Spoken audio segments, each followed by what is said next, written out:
자, 수뢰 후 부정처사죄. 자, 이건 뭐죠? 수뢰한 후에 부정처사를 해주는 것이 수뢰 후 부정처사죄가 되는 겁니다. 그래서 우리가 앞에 세 가지 죄를 배웠잖아요. 단순수뢰, 그 다음에 사전수뢰, 제3자 뇌물 공여를 했잖아요. 해준 다음에 그 대가로 부정한 행위를 했을 때 수뢰 후 부정처사죄가 되는 것인데 형이 높아요. 1년 이상의 징역입니다. 자, 부정행위가 뭔지는 자, 읽어보시고요. 자, 밑에 판례 볼게요. 자, 돈 받았죠? 돈 받았지? 돈 받고 나서 뭘 해줬습니까? 허위 내용의 중대합급 편성부를 작성 행사해줬죠. 이것이 부정한 처사인 거예요. 그래서 여기서는 이 두 줄을 하나로 동그라미 쳐볼게요. 이 두 줄짜리가 수뢰 후 부정처사가 되는 것이고, 밑에도 돈 받았죠? 돈 3만원 받고 나서 구술시험 문제를 의뢰게 알려줬잖아요. 이 의뢰게 알려준 것이 바로 뭡니까? 부정처사가 되는 겁니다. 이 동그라미 치시고. 그 다음, 자, 이거 앞에서 했죠? 150만원 받았잖아요. 그리고 단속하지 않은 것이 부정처사가 되는 거예요. 자, 밑에 판례 1번.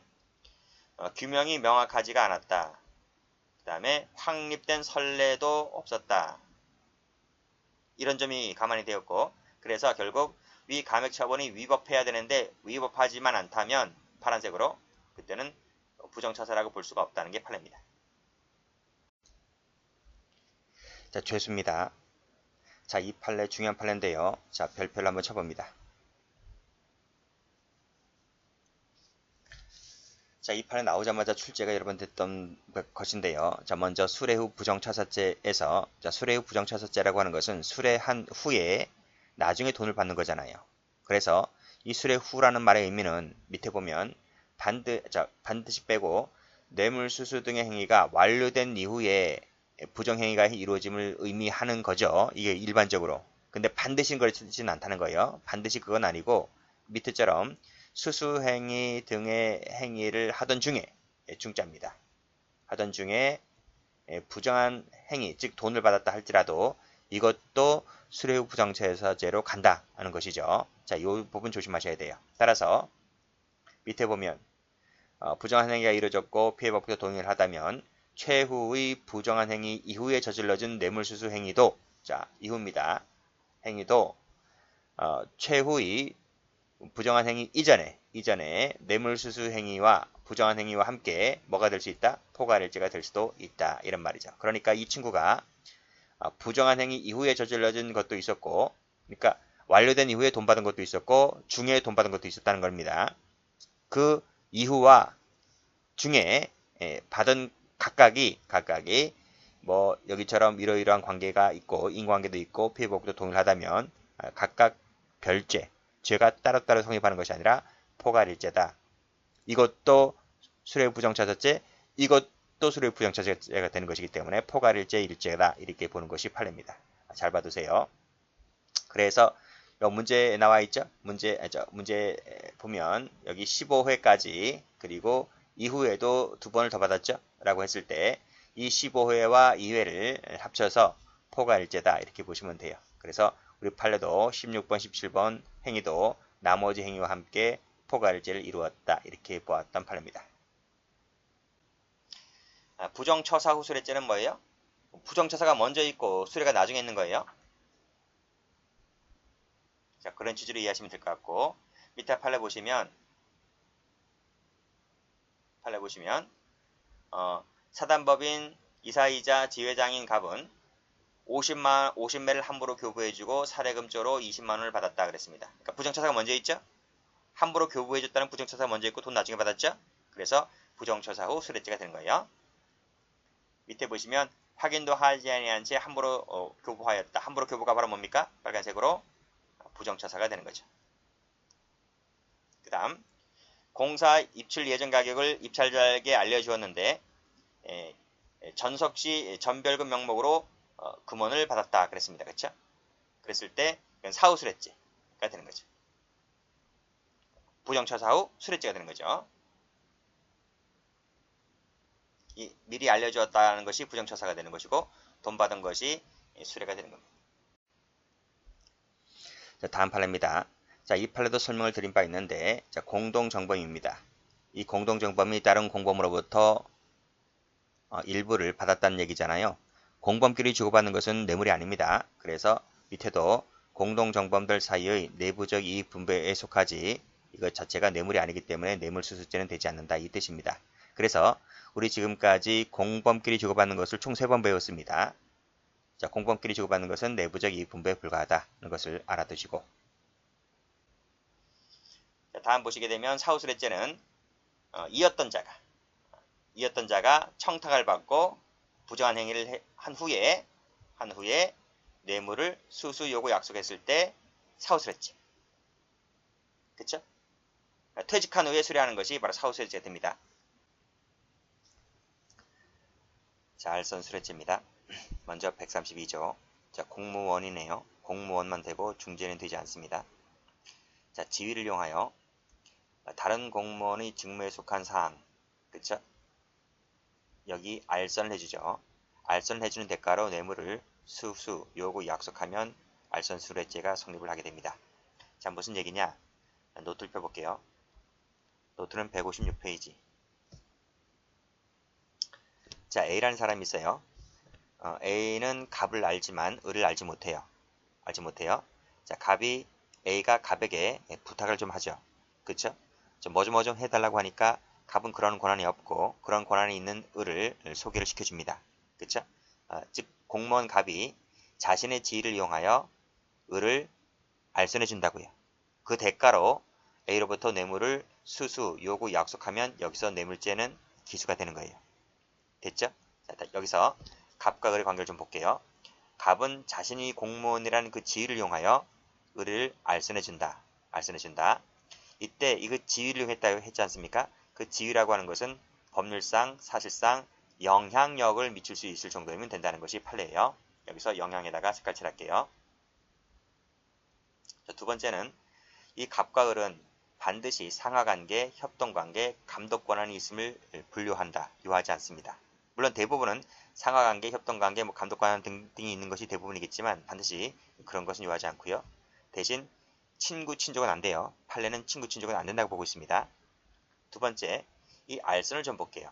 알선이라고 하는 것은 반드시 부정행위임을 요하지 않는다. 즉 정당행위를 할지라도 본죄가 될 수가 있는 것이고요.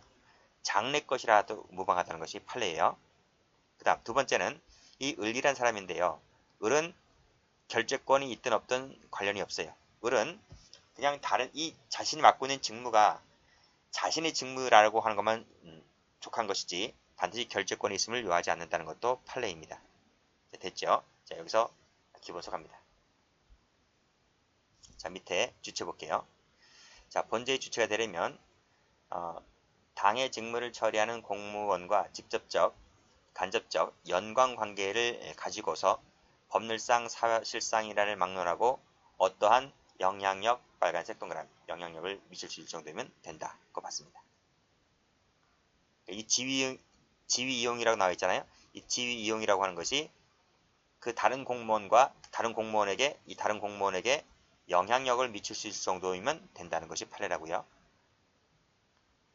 자, 밑에 지위 이용했다는 말은 첫 번째 줄에 영향력을 미칠 수 있을 정도이면 된다. 따라서 단순한 사적 관계는 안 되고요. 지위를 이용하지 않는 관계도 안 되는 거고요. 그 다음 직무와 무관한 사항도 안 되는 거예요. 됐죠? 알선이라고 하는 것은 중개해 주는 것이 알선입니다. 그래서 편의 도모해 주는 거죠. 자, 청탁 유무도 불문한다. 자, 조문 가보세요. 조문 가보시면 132조에 청탁이란 말이 있는가요? 없죠. 그래서 CF 하시고 청탁은 알선죄의 요건이 아니다. 메모해 두시고요. 그 다음 알선행위는 정당 부당인가를 가리지 않습니다. 정당한 경우도 알선이 될 수가 있다. 그리고 기수는요. 알선 대가로 A로부터 뇌물을 수수, 요구, 약속하면 여기서 기수가 되는 거예요. 현실적인 알선 행위가 이루어짐을 요하지 않습니다. 됐죠? 자, 판례. 자, 다음 페이지 가보시면 자, 알선죄에서 지위 이용했단 말이 무슨 말이냐? 그것은 밑에 나와 있지 빨간색으로 영향력을 미칠 수 있을 정도이면 된다라고 말씀드렸어요. 그리고 또 밑에 반드시 상하관계, 협동관계와 같이 특수한 관계가 있을 필요가 없고 또 같은 부서에 근무할 것도 요하지 않는다. 그 말씀드렸죠. 이 판례 별표예요. 자, 이러한 영향에다가 색깔 칠하시고요. 영향을 미칠 수 있을 정도이면 되는 것이지. 그 윗줄에 친구, 친족 관계처럼 이 사적 관계는 안 됩니다. 그 다음 단순히 공무원이라는 신분이 있다는 것을 이용한 것만으로도 안 돼요. 저는 그렇게 보고 있어요. 그래서 친구, 친족 관계 같은 사적인 관계를 이용했다든지 공무원이라는 신분이 있다는 것을 이용하는 것도 여기 해당한다고 하면 틀려요. 두 번째, 그 밑에 보시면 알선에 관련된 것이 나와 있는데요. 알선이라는 것은 반드시 부정행위임을 요하지 않고 그 사람이 결제 권한이 있음을 요하지 않고 최종 결제 권한이 있음을 요하지 않는 거예요. 위에 조문에서 뭐라고 되어 있나요? 앞페이지 한번 가보시게 되면 조문에서 그냥 다른 공무원의 직무에 속하는 것이면 된다는 거예요. 그치? 그래서 그 얘기가 판결료지 나와 있어요. 판결료지 보시게 되면 여기 나와 있잖아요. 그 공무원의 직무에 속하는 사항이면 족하다 이 말이지. 족한 것이지 그 사람이 반드시 결제 권한이 가졌던 최종 결제 권한을 갖거든 상관이 없다는 거예요. 그래서 그래야만 한다고 하면 틀립니다. 자, 그 다음 밑에 팔 계속 알선이 뭔지가 나와주고 있어요. 두 번째 줄에 알선 밑줄 보시고 알선이 뭔가요? 잘 되도록 도와주거나 소개해 주는 게 알선이잖아요. 우리가 흔히 말하는, 그치? 그래서 밑에 보시면 당사자를 의사를 공무원 측에 전달해서 편의를 도모해서 당사자가 이 원하는 방향으로 결정이 이루어지도록 돕는 것이 바로 뭐다? 알선이다. 이렇게 보고 있는 거예요. 이 알선은 정당이든 부당이든 상관없다 그랬어요. 그래서 정당한 행위도 포함되는 것이고 알선 상대방이 공무원이나 그 직무 내용이 구체적으로 특정화될 필요도 없어요. 특정화될 필요도 없고 그리고 밑에 금품을 받았다면 여기서 뭐가 된다? 가로 열골 기수가 된다. 실질적으로 알선이 행해질 필요까지는 없다는 것이 앞에서 기수식 할 때 말씀드렸잖아요. 그리고 밑에 4번하고 5번은 우리가 전 시간에 다 봤던 거예요. 전체적 포괄적 대가관계라든지 불가분적으로 결합되어 있을 때 전부가 바로 대가의 성질을 지닌다는 것은 앞에서 다 설명이 이루어졌습니다. 그래서 여기서는 1번, 2번, 3번을 좀 다시 한번 받으시면 돼요. 이 판례도 별표예요. 자, 밑에 BMW 사건 볼게요. 자, 이것도 별표 쳐보세요. 자, 판결로지 1번 보시면 판결로지 1번은 전 시간에 설명드렸던 것인데요. 자동차를 뇌물로 제공했다 했을 때 그 원부에 뇌물 수수한 자가 소유자로 등록되지 않았다. 그래서 제가 전 시간에 설명드렸기를 이것이 리스 차량이다 이렇게 설명을 드린 바가 있었는데 그 부분은 삭제를 할게요. 그 부분은 제가 설명을 잘못 드린 것 같아요. 그건 삭제할게요. 왜냐하면 밑에 2번 때문에 그래요. 어쨌든 자 볼게요. 자동차의 사실상의 소유자로서 그 자동차에 대해서 실질적인 사용 권한이나 처분 권한을 갖고 있다면 여기서 자동차 자체를 뇌물로 보아야 한다. 이 지문이 출제가 많이 됐다 했었지 않습니까? 그치? 자, 일단 이거고요. 일단 이건 이거고 이제 2번을 볼 텐데요. 자, 올라갑니다. 광주시 의원 갑은 건설업자로부터 광주시 공무원에게 말을 잘 전달해주고 광주시 의원들이 무슨에 반대하지 않도록 힘써달라는 청탁 대가로 이 의원 갑이 BMW 한 대를 제공받아 타고 다녔다 그랬습니다. 이게 뇌물이잖아요. 그쵸? 이게 뇌물인데 이 차량은 리스 차량이었다. 리스 차량이었다. 과연 갑의 죄가 무슨 죄가 되는 것인가? 그래 알선수뢰죄가 돼요. 알선수뢰죄가 되는데 여기서 뇌물이 뭐냐 이거 뇌물이 자동차입니까? 아니면 뭐 다른 겁니까? 근데 판례가 뭐라고 하고 있습니까? 여기 판결리지 2번을 보면 이 차가 리스 차량이었다 했잖아요. 근데 리스 차량은 자신의 명의로 등록이 되어 있지 않기 때문에 자신이 취득세, 등록세 이런 걸 낼 필요가 없죠. 그치? 그리고 계약 기간이 끝나게 되면 그 회사, 리스 회사에게 차량을 반납을 해야 된다는 겁니다. 그쵸? 그래서 이 피고인에게는 이 리스 차량에 대해서 실질적인 처분 권한이 있다 없다? 없다는 거예요. 리스 차량이기 때문에. 그래서 실질적인 처분 권한이 있으면 1번에서 얘기했잖아. 1번에서 있다면 자동차 자체를 뇌물로 봐야 하는데 이 리스 차량 같은 경우는 이 피고인이 리스 이용자가 자동차에 대한 실질적인 처분권이 없기 때문에 이 자동차 자체는 뇌물이 아니다. 그럼 뭐가 뇌물이냐고요? 도대체 뭐가 뇌물이냐고? 응? 그것은 밑에 각주에 달아놨어요. 자, 자동차 자체는 뇌물이 아니에요. 그때 뭐냐면 리스 같은 경우에는 내 명의로 되어 있지 않고 하다 보니까 속된 말로 차를 공짜로 타는 거잖아요. 그쵸? 공짜로 탄다는, 즉 피고인의 의사대로 사용 수익할 수 있다는, 즉 공짜로 탈 수 있다는 이 무형적 이익, 이 무형적 이익이 바로 뭐다? 뇌물이다. 이렇게 봤어요. 그래서 결국 죄는 답은 똑같아요. 알선술래죄가 되는 것은 똑같은데 자동차 자체가 뇌물이 아니라 내 마음대로 공짜로 타고 다닐 수 있다는 이 무형적 이익이 뇌물이다. 이렇게 보아서 본죄 성립을 인정했다. 이렇게 봐주시면 되겠습니다. 저는 판례 1번이 이게 리스 차량인 줄 알았거든요.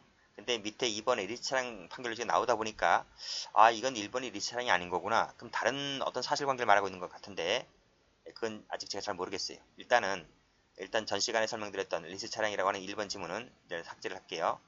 그러니까 판결 유지 1번 자체로만 이렇게 봐두시면 될 것 같아요.